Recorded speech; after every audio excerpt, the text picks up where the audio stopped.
बिस्मिल्लाहिर्रहमानिर्रहीम, अस्सलाम वालेकुम। मैं हूं डॉक्टर मुनव्वर हुसैन। आप देख रहे हैं पाकिस्तान और दुनिया। आज हम बहस करेंगे भारत और पाकिस्तान के दरमियान में कशीदगी के ऊपर, और इस हवाले से दो किताबें आ चुकी हैं, एक भारतीय नुक्ता नज़र के ऊपर और एक पाकिस्तानी नुक्ता नज़र के ऊपर। भारतीय नुक्ता नज़र के ऊपर जो किताब आई है उसका टाइटल है operation Sindoor and India's new doctrine of deterrence. ये किताब लिखी है लेफ्टिनेंट जनरल DS हुदा ने और डॉक्टर हैप्पी मून जैकब ने। बुनियादी तौर पे ये किताब रा की तरफ से लॉन्च की हुई है, और मज़े की बात यह है कि इस किताब के अंदर न फैक्ट्स हैं न रेफरेंसेस हैं। ये किताब भारतीय स्ट्रेटजिक तर्ज अमल के ऊपर बात करती है और भारत की सिक्योरिटी को लाहक ख़तरात की तरफ इशारा है। और मरकज़ी नुक्ता 7 मई 2025 को पहलगाम के अंदर होने वाले वाक़यात के ऊपर है। इस किताब पे काफ़ी तनकीद सामने आ रही है। इसका जवाब अब CISS ने भी दे दिया है, और इस किताब का टाइटल है in defence of deterrence why India's operation Sindoor marks a dangerous drift towards compellence. और ये किताब लिखी है डॉक्टर ज़ाहिर काज़मी ने, और इसके अंदर वो ज़िक्र फरमाते हैं कि डिटरेंस किस तरह से फ़ेल हुआ। उनका आर्गूमेंट काफ़ी लॉजिकल नज़र आता है। इसके साथ साथ वो रेफरेंसेस और फैक्ट्स के साथ बताते हैं कि सिंदूर के अंदर ऑपरेशन सिंदूर जो भारत ने पाकिस्तान के ख़िलाफ़ किया, उस ऑपरेशन सिंदूर के बायस साउथ एशिया में एक नया रुझान उभरते हुए नज़र आ रहा है। और रुझान ये है कि बग़ैर तहकीकात के और बग़ैर डिप्लोमेटिक एफ़र्ट्स के बैनुल-अक़वामी कवानीन की धज्जियाँ उड़ाते हुए और बग़ैर किसी बैनुल-अक़वामी तंजीम को बीच में लाए बग़ैर आप फ़ौजी हमला इस पर लॉन्च कर दें। इस हवाले से उनका जो मेजर पॉइंट है जो हम अपने आज के मेहमानों से पूछने की कोशिश करेंगे वो ये कि एक फ़ौजी कार्रवाई की कहानी सुनाते हुए भारत की इस कार्रवाई की पुश्त पर मौजूद सियासी, कानूनी और अखलाकी बुनियाद पर यह किताब गौर करते हुए कहती है कि बैनुल-अक़वामी रद्द-ए-अमल का जायज़ा लेना होगा, जहां भारत को बेशतर जमहूरी ममालिक से हिमायत मिली। बेशतर जमहूरी ममालिक से हिमायत मिली। किसी मुल्क से सवाए इजराइल के भारत को हिमायत हासिल नहीं हुई, और भारत के मीडिया ने कई बार इस पे बात की है, उनकी अपोजिशन ने कई बार बात की है। इस पे तफसीलन बात करेंगे, लेकिन इस किताब जो सेकंड किताब इन डिफेंस ऑफ डिटरेंस जो डॉक्टर ज़ाहिर काज़मी ने लिखी है, इस पे उन्होंने बहुत एक अच्छी ट्वीट भी की है। उनकी ट्वीट में आपके सामने पढ़ देता हूँ। वो फरमाते हैं deterrence works when force is not used. ये बेसिक थीसिस है इस किताब का। Deterrence works when force is not used. India's Operation Sindoor was not a deterrent success. It was a compelling gamble under the nuclear shadow. Misreading restraint as paralysis is a mistake on nuclear diet can afford. बड़ा एक logical उन्होंने argument रखा है। इस पे बहस करने से पहले हमारी टीम ने एक छोटी सी रिपोर्ट तैयार की, ये आप पहले मुलाजा फरमाइए। मई 2025 की मुख्तसर मगर शदीद पाक भारत जंग को 2 माह गुजर चुके, लेकिन सूरत हाल अभी भी कशीदा है। भारत के वज़ीर ख़ारजा, वज़ीर दाखिला और दीगर आला हुक्काम मुसलसल पाकिस्तान के खिलाफ जारहाना बयानात दे रहे हैं और पाकिस्तान को आलमी सतह पर बदनाम करने की कोशिश कर रहे। भारतीय वफूद ने अमरीका और यूरोपीय ममालिक का दौरा किया, मगर पाकिस्तान के खिलाफ कोई ठोस शवाहिद पेश न कर सके, जिसके बायस भारतीय बयानिया बैनुल-अक़वामी सतह पर मौसर साबित नहीं हो सका। भारत ने पहलगाम हमले को जवाब बनाकर 7 मई को पाकिस्तान के मुख्तलिफ इलाकों पर मिसाइल हमले किए, मगर पाकिस्तान ने न सिर्फ ये हमले नाकाम बनाए बल्कि जदीद फिजाई दिफाई निजाम JF-17 थंडर, J-10C ड्रोन्स और साइबर टेक्नोलॉजी के जरिए मौसर जवाबी कार्रवाई की। पाकिस्तान ने भारतीय फौजी अड्डों को निशाना बनाया और 6 भारतीय तैयारे मार गिराने का दावा किया। ये भारत के लिए एक जबरदस्त अस्करी और नफ्सियाती धचका था। भारत की ये भी बड़ी नाकामी थी कि वो मगरबी दुनिया को पाकिस्तान के खिलाफ कोई ठोस सबूत फराहम नहीं कर सका और अमरीकी सालिसी से जंग बंदी कबूल करने की हकीकत को भी तस्लीम नहीं किया, जिससे भारत अमरीका ताल्लुकात मुतासिर हुए।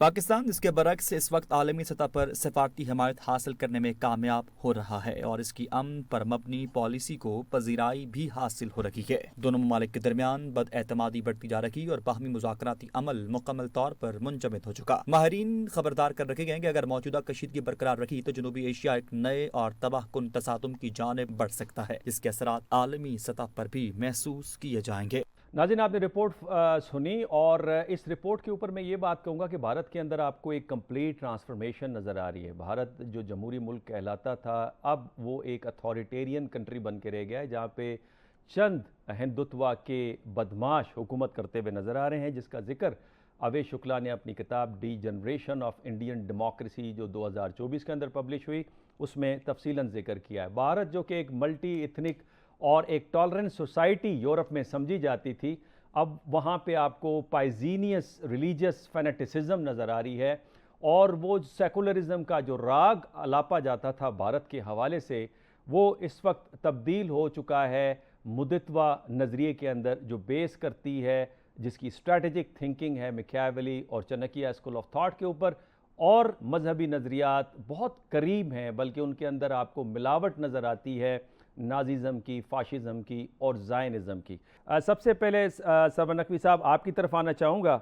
आप फरमाइएगा डॉक्टर साहब, ये CISS ने इसे पब्लिश किया है, जो आज़ाद जम्मू एंड कश्मीर में आपकी ऑर्गेनाइजेशन काम कर रही है, और ये बर वक्त जवाब आया है। ये कोई इंडियन बुक की तरह नहीं है जिसमें फैक्ट्स भी नज़र नहीं आ रहे, रेफरेंसेस भी मौजूद नहीं है, और जिसके अंदर झूठी कहानियाँ बताई गई हैं कि बड़ा अच्छा एक कोऑर्डिनेटेड ऑपरेशन था जिसके अंदर एयर फोर्स भी शामिल थी, आपकी ग्राउंड फोर्सेस भी शामिल थी, और आपका एयर डिफेंस सिस्टम ने बड़ी कामयाबी से काम किया। और बड़ी मजाक की बात यह कि पूरी दुनिया की जमहूरियतों ने साथ दिया भारत का। डॉक्टर साहब कैसे देखते हैं सरवर नकवी साहब?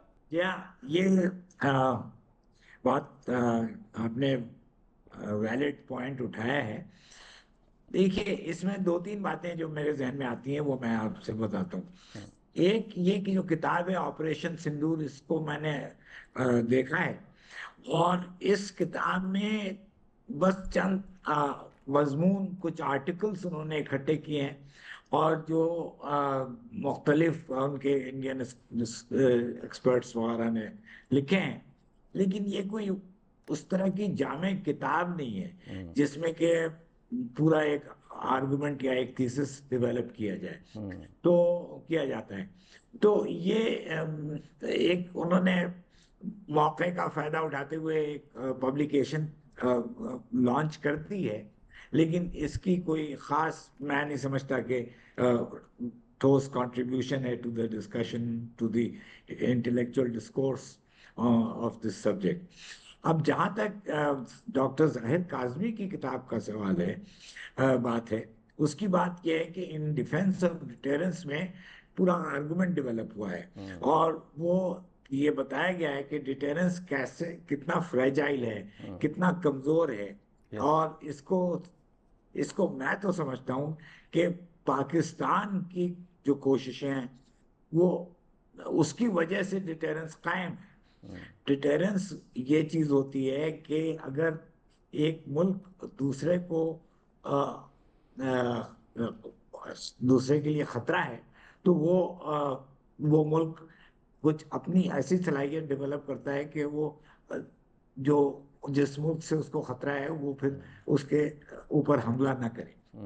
तो पाकिस्तान ने अब इस डिटेरेंस को कायम रखा है, और पाकिस्तान की वजह से, वरना जो भारत का जो रवैया है और भारत की जो हरकतें हैं वो तो ऐसी हैं कि डिटेरेंस कोलैप्स कर सकता था।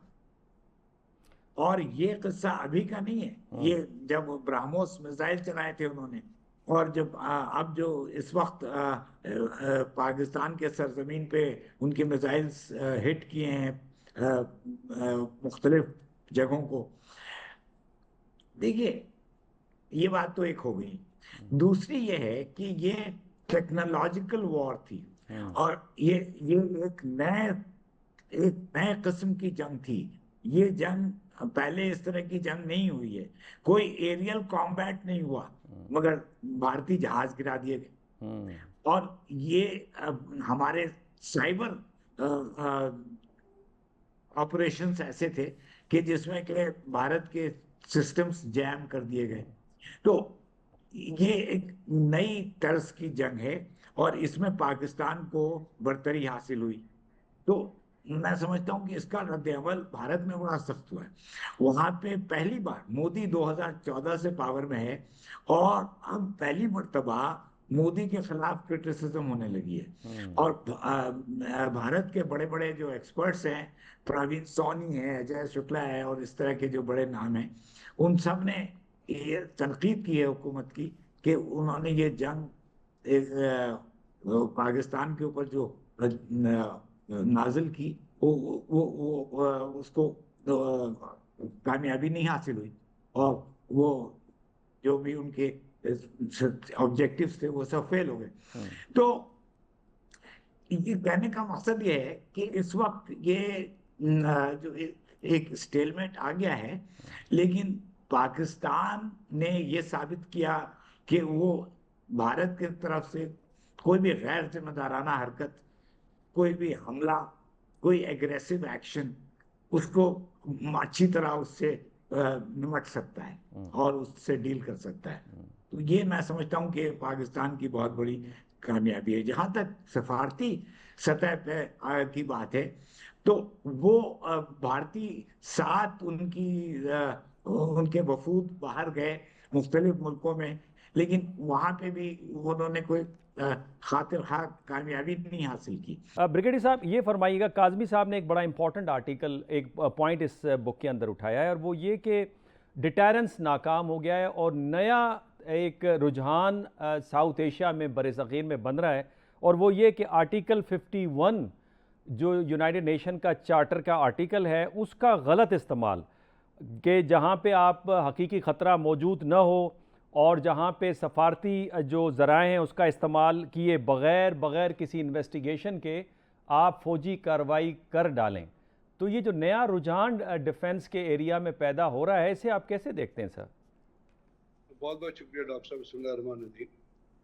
मैं एक असल में जो भारत के अंदर रुझान से पहले जो लीडरशिप है, जो लीडरशिप का क्लीक है, उसको जानना बहुत ज़रूरी है। और उसको मैं और आप क्या जानेंगे, फैशिज्म की जो, और डिक्टेटोरियतशिप की, और हेजेमनी की, लिंचिंग की, किलिंग की, रेप की, तमाम चीज़ें जो भारत के अंदर इस लीडरशिप के अंदर नज़र आ रही हैं। तो मुझे एक इंडिया के एक बहुत बड़े साइकोलॉजिस्ट हैं, आशीष नंदी, मुझे एक रिमार्क, उन्होंने नरेंद्र मोदी का 2 घंटे का इंटरव्यू किया था, और उस इंटरव्यू के अंदर उसने इसके शख्स के बारे में कहा था, वो I quote from his words, not from my word, quoting Ashis Nandy, उन्होंने कहा था कि ये नरेंद्र मोदी जो है ना, he is a fascist of the diagnostic category. अच्छा। He is very coward from inside, he is insecure and uses religious extremism to satisfy his ego। और इसके साथ एक लंबी इसकी और भी चीजों की लिस्ट है। अभी ये शख्स है जो आपको भारत में टॉप पे नजर आता है, जिसको हमने नहीं बल्कि दुनिया ने बुचर ऑफ गुजरात कहा, जिसके ऊपर अमेरिका में दरवाजे बंद किए गए, उसके बाद फिर उसको इस्तेस्ना मिला बिकॉज ही वाज इलेक्टेड। अब ये जो किताब आप एक मेंशन कर रहे हैं, मैंने वो किताब अभी नहीं पढ़ी है, लेकिन चूंकि आपने उसके बारे में जिक्र किया और नकवी साहब ने भी जिक्र किया कि आपने आर्टिकल्स जमा करके किताब लिख दी है, 20 आर्टिकल। उस किताब को आप अजीत कुमार डेविल, जो इंडिया का नेशनल सिक्योरिटी एडवाइजर है, उसकी रिसेंट जो स्टेटमेंट है उसके बैकग्राउंड में जरा देख लीजिएगा। और उसकी स्टेटमेंट ये थी कि जी उसने ऑपरेशन सिंदूर के ऊपर कहा था कि जी इंडिया के अंदर तो एक कांच भी नहीं टूटा है, मुझे कोई तस्वीर दिखा दें किधर कांच टूटा हुआ है। New York Times, Herald, Washington Post, Al Jazeera, Telegraph, defence estimates, defence technology, history, दुनिया की जितनी ऑर्गेनाइजेशंस हैं, इवन फ्रांस के अपने जो डिफेंस एयर चीफ हैं उनकी स्टेटमेंट, उसके बाद जो दुनिया में अपना उनके अपने जो सोच रखने वाले लोग हैं, उसमें बहुत सारे लोग हैं जो सही बात करते हैं, और परवीन सहानी ने हर चीज का जिक्र, उन्होंने ये कबूल किया कि इंडिया के 6 तैयारे फड़क गए, पाकिस्तान ने मार दिए। अब इन्होंने, चूंकि मैंने आपको जो साइकोलॉजी बताई है नरेंद्र मोदी की डायग्नोस्टिक फैशिज्म की, उन्होंने अपने गिर्द एक हवा अपने लोगों को सेटिस्फाई करने के लिए एक ड्रामा क्रिएट किया है कि देखिए जी हमने जो है पाकिस्तान को हिट किया, हमने उनके अपना मस्जिदों को हिट किया जिनको टेररिज्म के सेंटर, हमने उनको मदरसों को हिट किया और हम कामयाब हो गए। अब इसके बाद की जो साइकोलॉजी है, इसके बाद की जो स्ट्रेटेजी है, इसके बाद की एक्शन जो है वो अपनी पब्लिक से बयान नहीं करते, क्योंकि वो अपनी जो सोच है उसके दायरा कार के अंदर जो अपना हिंदुत्व और जवानिज्म पे उसके अंदर रहना चाहते हैं। पाकिस्तान ने क्या कुछ किया है दुनिया को पता है, वो तमाम चीजें लोगों ने मानी है कि जी पाकिस्तान ने किस तरह डिटरेंस अंडर न्यूक्लियर शेडो और पाकिस्तान ने जब भी कोई प्रेस कॉन्फ्रेंस की उसके अंदर इस बात का जिक्र किया। ब्रिगेडियर साहब, मुझे इस वक्त ब्रेक का कहा जा रहा है। जब ब्रेक से वापस आएंगे तो आप दोनों बड़े मोहतरम मेहमानों से पूछेंगे कि ये एक बड़ा इम्पॉर्टेंट एक नुक्ता जो ऑपरेशन सिंदूर इंडियन बुक है, उसने कहा कि जो ये वक्फा आया, ये वक्फा हमने जानबूझ के अख्तियार किया ताकि भारत की बरतरी कायम रहे और कशीदगी के पैमाने को हम अपने काबू में रखें, और ये एक सफारती तदब्बर था। जहनी असरात इसके आने वाले वक्तों में देखे जाएंगे। इतना बड़ा झूठ, इसके बारे में सर हम तज्जिया करेंगे, लेकिन नाज़रीन यहाँ पे लेते हैं एक छोटी सी ब्रेक। इससे पहले ब्रिगेडियर साहब बड़ी तफसील के साथ बता रहे थे, बल्कि बड़ी इंपॉर्टेंट बात उन्होंने साइकोएनालिसिस दी नरेंद्र मोदी की, जो बज़ाहिर बहुत एक डरपोक आदमी है और अपनी ईगो को सेटिस्फाई करने के लिए मज़हब का सहारा लेते हैं और मज़हब का चूरन अपनी आवाम को भेजते हैं, जिसके बारे में अवैध शुक्ला ने बहुत तफसीलन लिखा है एक्सपेंशन ऑफ बफर जोन के अंदर कि ये मज़हब का चूरन अनपढ़ लोगों में बेचा जाता है, जहां अनएम्प्लॉयमेंट पीक के ऊपर है, और ये सेंट्रल इंडिया और नॉर्थ इंडिया के अंदर आपको ज़्यादा नज़र आता है। सरवर नकवी साहब, ये इस किताब के अंदर जो operation Sindoor India's new doctrine of deterrence, ये जो हैप्पी मून जैकब और लेफ्टिनेंट जनरल DS हुदा ने लिखी है, और आपने सही फरमाया ये 20 स्कॉलर्स तो नहीं कह सकता, ये 20 एसेस को जमा करके उन्होंने लिखा है। पूरे 1.4 बिलियन इंडियन पॉपुलेशन में इनको 3 से 4 कोई अच्छे स्कॉलर नहीं मिले जो एक अच्छी किताब ये प्रोड्यूस कर सकते थे। ये तो चूचू का मुझे मुरब्बा नज़र आता है। इसके अंदर जो उन्होंने मौक़िफ़ अख्तियार किया है कि ये जो वक्फा कराया, जिसके बारे में प्रेसिडेंट ट्रंप ने गालिबन 25 दफ़ा से ज़ायद तो कहा है कि मैंने सीज़ फायर करवाया, उसके बारे में कहते हैं कि ये जंग बंदी हमने खुद की और ये हमारी हिकमत अमली का हिस्सा था ताकि इससे हमारी बरतरी कायम रखी जा सके और कशीदगी के पैमाने को हम अपने काबू में रखें, और ये सफारती तदब्बर था हमारा। सरवर नकवी साहब, कैसे तजिया करेंगे इस झूठ का?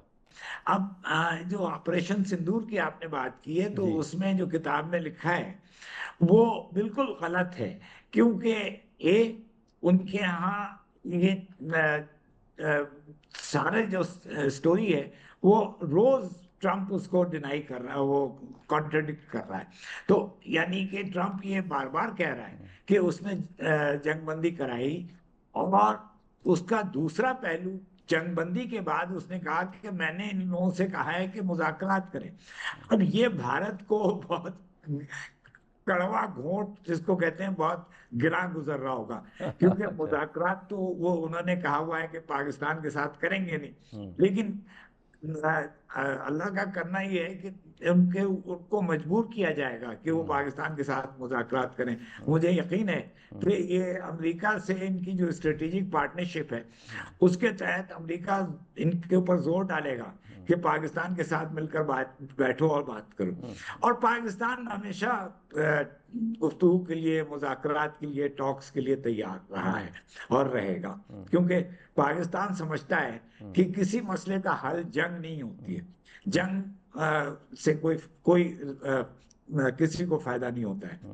अच्छा, भारत में जो सूरत हाल है, और इसमें मैं झूठ का जो पलंदा है उसके बारे में भी एक कमेंट कर दूं आपकी इजाजत से, जी कि जो EU डिसइंफो लैब डिस्कवर हुई, उसका जो सुराग मिला, तो वो तो भारत ने एक पूरी जाल फैलाई थी और झूठी वायर एजेंसीज, झूठे थिंक टैंक्स, झूठे टेलीविजन स्टेशंस, जो कि उनका काम ही यही था कि पाकिस्तान के खिलाफ प्रोपेगेंडा करें।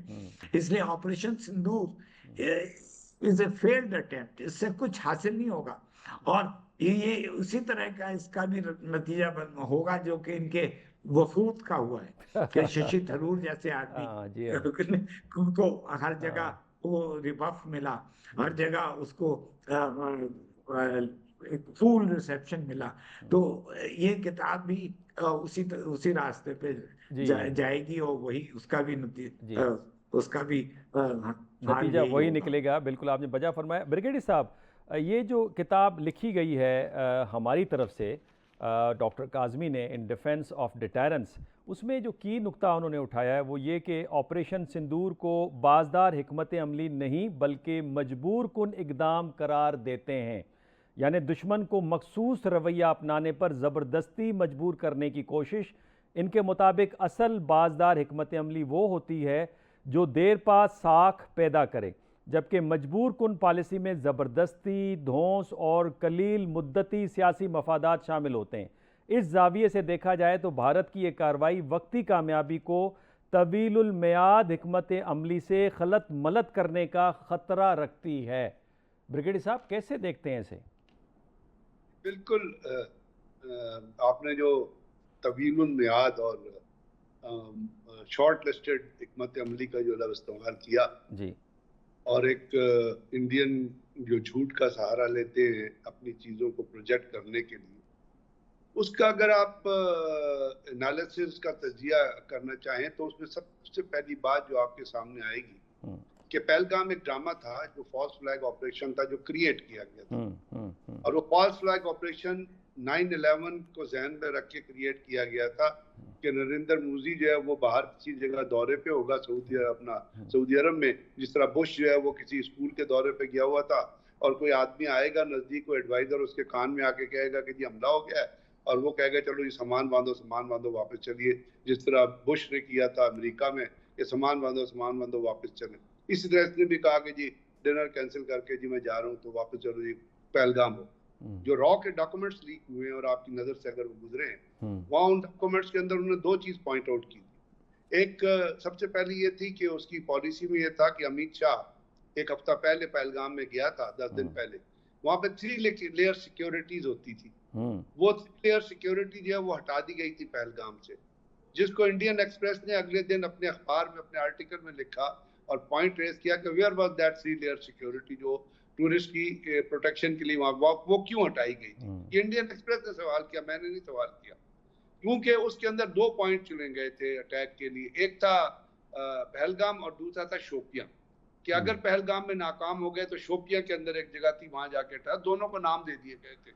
और उसके बाद ये कहा गया था कि जब नरेंद्र मोदी को बताया जाएगा वो बात। अब यहाँ पे 1 सेकंड के रुक के ये सोचिएगा, जो आपने सियासी मकासद का लफ्ज इस्तेमाल किया, तो उसको वो इनके अपने ही अंदर से, इनके अपने ही एक्शन से वो चीज सामने आ जाती है कि नरेंद्र मोदी जब वापस आया है भारत के अंदर, तो अगले दिन वो पहलगाम नहीं गया, उससे अगले दिन वो बिहार गया, जहां से उसने इलेक्शन रैली से खिताब किया। वहां पे इलेक्शन रैली में बोल के वहां पहलगाम का लफ्ज इस्तेमाल किया, क्योंकि बिहार का इलेक्शन जीतना था, वहां पे वोट लेने थे, मजहब का गलत इस्तेमाल करना था, हिंदुत्व को प्रमोट करना था, अपनी अचीवमेंट्स को वहां बताना था, और ये स्टांस देना था कि ये देखिए पाकिस्तान ने पहलगाम किया तो मैं उसका जवाब दूंगा। अब ये जो डिटरेंस होता है ये लफ्जों के जरिए नहीं आता। आप एक अटैक करके डेटरेंस क्रिएट नहीं कर सकते। नवीन सिहानी ये एक सवाल रेज करता है जो बहुत बड़ा सवाल है। वो कहता है आपने फौज को सियासी मकसद के लिए इस्तेमाल किया, कि आपने फौज को इस्तेमाल किया सिविलियन टारगेट पे हमला करने के लिए। पाकिस्तान ने फौज को इस्तेमाल किया, रिस्पांस में इस्तेमाल किया, मिलिट्री टू मिलिट्री टारगेट हुए। That is what is known as deterrence.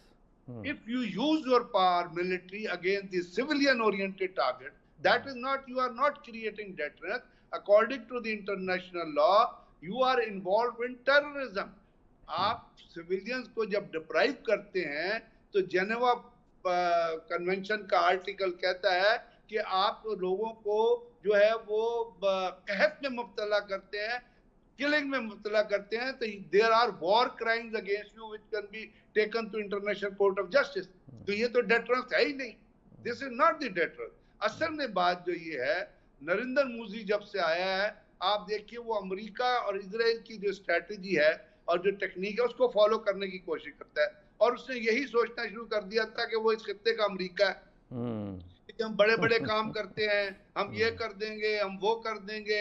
उसने अपने अंदर नहीं देखा कि उसके अंदर अडानी और अंबानी जो है वो किस तरह लूट के खा रहे हैं भारत के लोगों को। इसके ऊपर राहुल गांधी ने बहुत बड़े सवाल, ये आपने बड़ी इंपॉर्टेंट ब्रिगेडियर साहब बड़ी इंपॉर्टेंट बात की। मुझे ब्रेक का कहा जा रहा है, जब ब्रेक से वापस आएंगे ये जो आपने बात कही है इसके असरात भारत के जो ताल्लुकात हैं अमेरिका के साथ उस पर क्या पड़ेंगे, पाकिस्तान को क्या हिकमत अमली लेनी चाहिए? ये वो दो सवालात हैं जिस पे हम बात करेंगे, लेकिन यहाँ पे एक लेते हैं छोटी सी ब्रेक।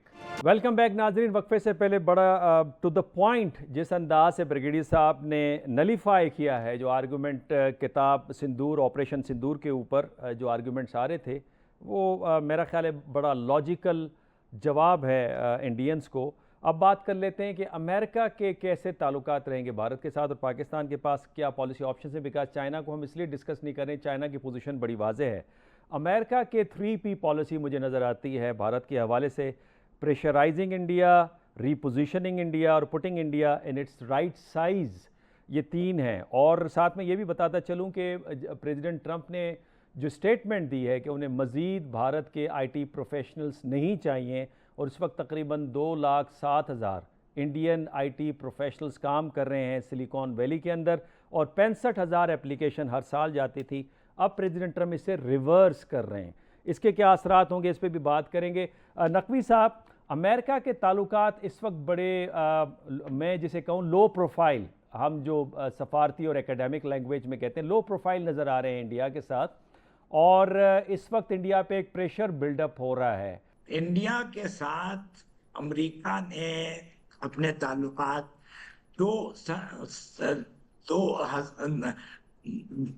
2001 से शुरू किया, जबकि पाकिस्तान के साथ वो 9/11 वार हो गया था, और उससे स्ट्रेटेजिक पार्टनरशिप डेवलप की और बहुत से एग्रीमेंट साइन किए।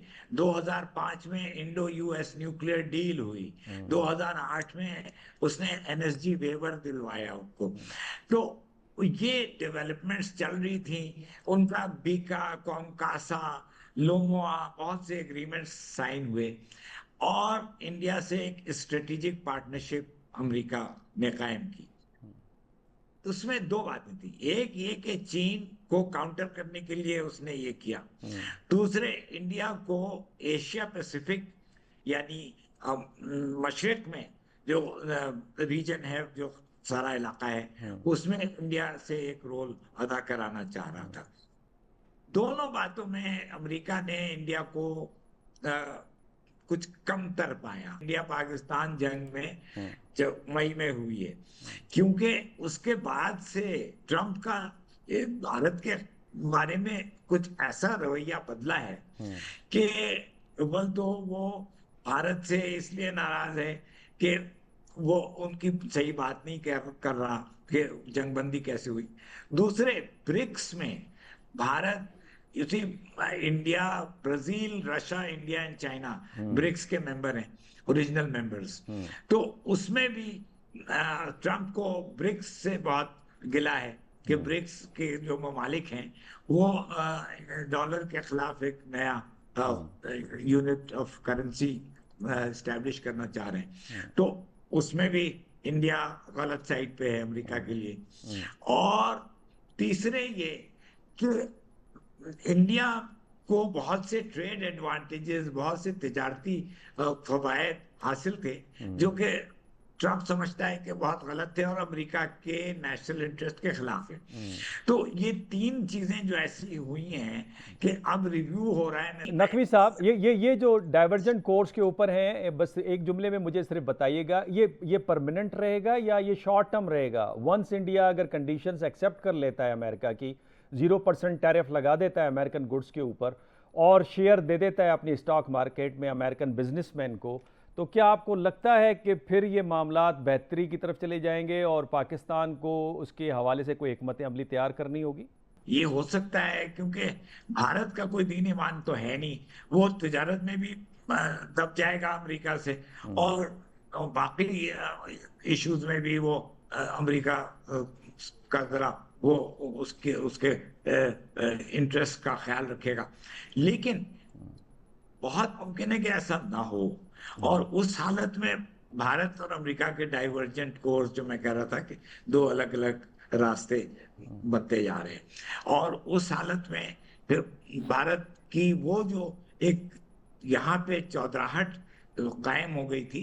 लेकिन ना ये सारी चीजें वो अब खतरे में पड़ जाएंगी, ये खतरे में क्योंकि ये पड़ेंगी। सारी चीजें। नकवी साहब, आखिरी मिनट रह गया, मैं चाहता हूँ ब्रिगेडियर साहब से पूछे। ब्रिगेडियर साहब, मुख्तसर अंदाज से क्या कहेंगे, पाकिस्तान की हिकमत अमली क्या होनी चाहिए? क्या आप सेटिस्फाई हैं जो मौजूदा हिकमत अमली है, या मजीद उसमें कुछ हमें बेहतरी लाने की ज़रूरत है? आज इंडियन सीडीएस का स्टेटमेंट आपकी नजर से गुजरा होगा जी। उसने कहा जी ऑपरेशन सिंदूर हमने रोका था और अब हम अपनी तैयारी कर रहे हैं और हमारी तैयारी मुकम्मल होती नजर आ रही है और इसको शुरू कर सकते हैं। इंडिया के अंदर से बाकी पॉलिटिकल जो आवाजें उठ रही हैं वो भी आपको पता है, और इंडिया की ना तो मिलिट्री क़यादत का ना पॉलिटिकल क़यादत का आप बिल्कुल यकीन नहीं कर सकते, क्योंकि जैसे मैंने आपको कहा कि झूठ और धोखाधड़ी, फ्रेब और हिपोक्रेसी को उन्हें अपना स्टैंडर्ड और अपना म्यार बना लिया। तो पाकिस्तान को अपनी दिफाई कुव्वत भी मुकम्मल रखनी होगी। ऑपरेशन सिंदूर के खिलाफ तो हमने मुकम्मल जवाब दे दिया और आइंदा भी जवाब दे देंगे, लेकिन ये जो नई चीजें जो इंडिया अफगानिस्तान की कोलैबोरेशन से, रॉ और मुसैद की कोलैबोरेशन से जो पाकिस्तान के अंदर नए खतरात सिक्योरिटी है, इसके ऊपर तवज्जो देने की जरूरत है, इसको खत्म करने की जरूरत है, इसके ऊपर और मजीद काम करने की जरूरत है। ब्रिगेडियर साहब, बहुत बेहतर अंदाज से आपने एनालिसिस दी। हिज एक्सीलेंसी अली सरवर नकवी साहब ने बड़ी तफसील के साथ बताया, भारत के झूठ को एक्सपोज किया और लॉजिकल आर्ग्यूमेंट्स के साथ हमारे दोनों मेहमानों ने जो इंडिया की किताब है operation Sindoor, India's new doctrine of deterrence, इसको रद्द किया, और फिर इसके साथ साथ जो पाकिस्तान का जवाब है in defence of deterrence, why India's operation Sindoor marks a dangerous drift towards compellence, जो डॉक्टर ज़ाहिर काज़मी साहब ने लिखी है, उसके सपोर्ट में बड़े रेलिवेंट आर्ग्यूमेंट्स दिए, रेलिवेंट एम्पिरिकल एविडेंसेस दिए। आपके कमेंट्स का इंतज़ार रहेगा। हमें इजाज़त दीजिए। अल्लाह हाफ़िज़।